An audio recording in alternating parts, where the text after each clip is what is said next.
विरोधाभास पैदा कर रहा है। और विरोधाभास इस बात का है कि सामने से देखने में तो आपको भी ये लगेगा कि उपवर्गीकरण से क्या नुकसान है, जो जातियां, जो समुदाय पीछे रह गए उनको आगे आने का मौका मिलेगा। वैसे ही क्रीमी लेयर से क्या नुकसान हो सकता है? क्रीमी लेयर तो अच्छी चीज है, इस बात के तर्क से कोई इनकार नहीं कर सकता कि क्रीमी लेयर भी जायज है, उपवर्गीकरण भी जायज है। लेकिन शेड्यूल कास्ट और शेड्यूल ट्राइब में अगर आप वर्गीकरण करते हैं तो असल में उनकी पहचान के ऊपर हमला करते हैं। वो जो एक पहचान जो अछूत रहने की थी, वो जो एक पहचान जो उनके सामाजिक रूप से काम के आधार पर मिली वंचना से जुड़ गई थी। कुम्हार, लोहार, बढ़ई, नाई, मोची, निषाद, मल्ला, तमाम वे जातियां जिनके पेशे से अपमान और स्वाभिमान जोड़ दिया गया। तो जो सामाजिक वंचना है, सामाजिक अन्याय है, वो जाति के नाम पर है। हजारों साल से उनके काम के आधार पर उनके नाम और पहचान को जोड़कर अपमान और तिरस्कार मिला। क्या एक पीढ़ी की नौकरी से वो अपमान और तिरस्कार बदल गया? क्या एक पीढ़ी की नौकरी मिल जाने से सुप्रीम कोर्ट के मिलॉर्ड बताएं कि आईएएस बन जाने पर किसी दलित से कोई सवर्ण शादी करने को तैयार है? क्योंकि दोनों की आर्थिक कैटेगरी तो एक हो गई, दोनों आईएएस है, तो क्या दोनों के बीच रोटी बेटी का संबंध जायज है? क्या दोनों में छुआछूत खत्म हो गया? क्या दोनों को समाज एक सम्मान देगा बशर्ते कि दोनों आईएएस हैं? इस देश के प्रोफेसरों में क्या दोनों कैटेगरी के लोग प्रोफेसर बन जाएं तो समाज में उतनी ही इज्जत जितनी एक सवर्ण को मिलेगी उतनी ही एक दलित, एक पिछड़े और एक आदिवासी प्रोफेसर को मिलती है? क्या ये बात मिलॉर्ड को नहीं पता कि आप जो कह रहे हैं कि एक पीढ़ी में आरक्षण मिल गया तो आरक्षण गरीबी उन्मूलन कार्यक्रम नहीं है? सबसे बुनियादी और कोर तर्क ये था, गरीबी के आधार पर किसी तरह का आरक्षण इस देश में नहीं शामिल है। वो ईडब्ल्यूएस आरक्षण आया। आज अगर यह फैसला लागू हो गया तो कल तो गरीबी के आधार पर ही केवल आरक्षण बचेगा, एससी, एसटी, ओबीसी का आरक्षण खत्म कर दिया जाएगा। जबकि सामाजिक वंचना जाति के नाम पर इस देश में रही। मंडल कमीशन की रिकमेंडेशन जब इंदिरा साहनी मामले में 9 जजेस की बेंच के सामने पहुंचती है और तर्क यह दिया जाता है कि भाई शैक्षणिक और सामाजिक पिछड़ेपन को जाति के आधार पर नहीं देखा जा सकता है, तो इंदिरा साहनी मामले में 9 जजेस की बेंच ने माना कि मंडल कमीशन की रिकमेंडेशन बिल्कुल जायज है कि जाति के नाम पर ही इनको सामाजिक और शैक्षणिक वंचना का शिकार होना, जाति के नाम पर ही आर्थिक संसाधनों से वंचित रखा गया। इसलिए आरक्षण जाति के आधार पर मिला, न कि गरीबी उन्मूलन के नाम पर।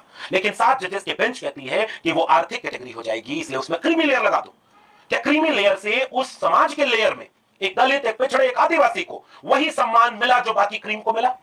क्या मिलॉर्ड के पास इसका कोई आंकड़ा है? क्या मिलॉर्ड के पास इसका कोई सामाजिक और समाजशास्त्री विश्लेषण की फिलॉसफी है? क्या नहीं है। इस देश की कड़वी सच्चाई यह है कि आप बड़े से बड़े अधिकारी बनकर बहुत बड़े पोस्ट पर पड़े जाएं, आप क्यों न राष्ट्रपति बनकर रामनाथ कोविंद हो जाएं, मंदिर में नहीं घुस सकते। आप राष्ट्रपति द्रौपदी मुर्मू बन जाएं, लेकिन आप आदिवासी पहचान के साथ कई जगह भेदभाव के शिकार होंगे। इसलिए यह फैसला बेहद आपत्तिजनक है। इसलिए भी कि जब तक आपके पास जातिवार जनगणना नहीं है, जब तक आपके पास आंकड़े नहीं है, आप उपवर्गीकरण करेंगे कैसे? आप क्रीमी लेयर इंक्लूड करेंगे कैसे? इस फैसले ने एक शब्द भी जातिवार जनगणना पर टिप्पणी नहीं की। और बिना आंकड़ों के अगर यह विभाजन होता है तो उस तरह की हकमारी को पैदा करेगा जिसमें क्राइटेरिया कुछ भी क्लियर नहीं होगी। ऐसा रोस्टर बनेगा कि टॉप क्लास की नौकरियों में वो पद खाली पड़े रहेंगे जिनको उनके लिए आरक्षित किया गया, जिनके लिए आज बड़ी पीड़ा उन लोगों में होती है जो आरक्षण विरोधी हैं कि भाई आरक्षण का लाभ उन तक पहुंचे जो सदियों से पीछे रह गए। उनके हिस्से का हक कोई और खा रहा है। कहां खा रहा, कितना खा रहा, कब से खा रहा? आंकड़े तो बताओ, डेटा तो रखो। ये तो चट्टी चौराहे पर आरएसएस और बीजेपी के लोग, सैकड़ों साल से जातिवादी लोग इसमें टिप्पणी करते रहे कि आरक्षण का हक यादव खा लिया, कुर्मी खा लिया, कुशवाहा खा लिया, मौर्य खा लिया, शाह के सैनी खा लिया, पटेल खा लिया, शेड्यूल कास्ट के आरक्षण का हक जाटव खा लिया, ट्राइब के आरक्षण का हक मीणा खा लिया। कहां, कितना, कब?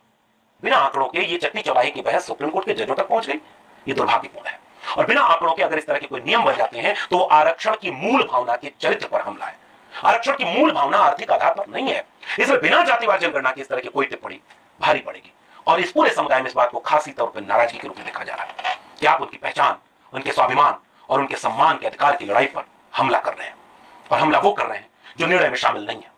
उस निर्णय में आदिवासी, दलित और पिछड़े कितने हैं? उस 7 जजेस में, उस सुप्रीम कोर्ट में, प्रोफेसरों में, वाइस चांसलर में, डॉक्टर में, इंजीनियर में, आईआईटीज में, आईआईएम में, वो अपने कोटे के बराबर कहीं नहीं पहुंचे। और कोटे में क्रीमी लेयर ला दो, कोटे को बांट दो। ये तर्क तो आरक्षण को कमजोर करने का तर्क है जो चट्टी चौराहा से चलकर सुप्रीम कोर्ट की महान न्यायपालिका में पहुंच गया।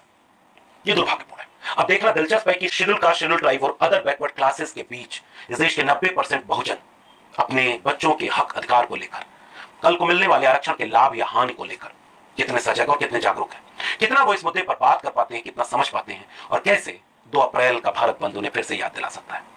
याद रखिएगा, अगर आज नहीं जागे तो कल जागने लायक भी नहीं बचेंगे।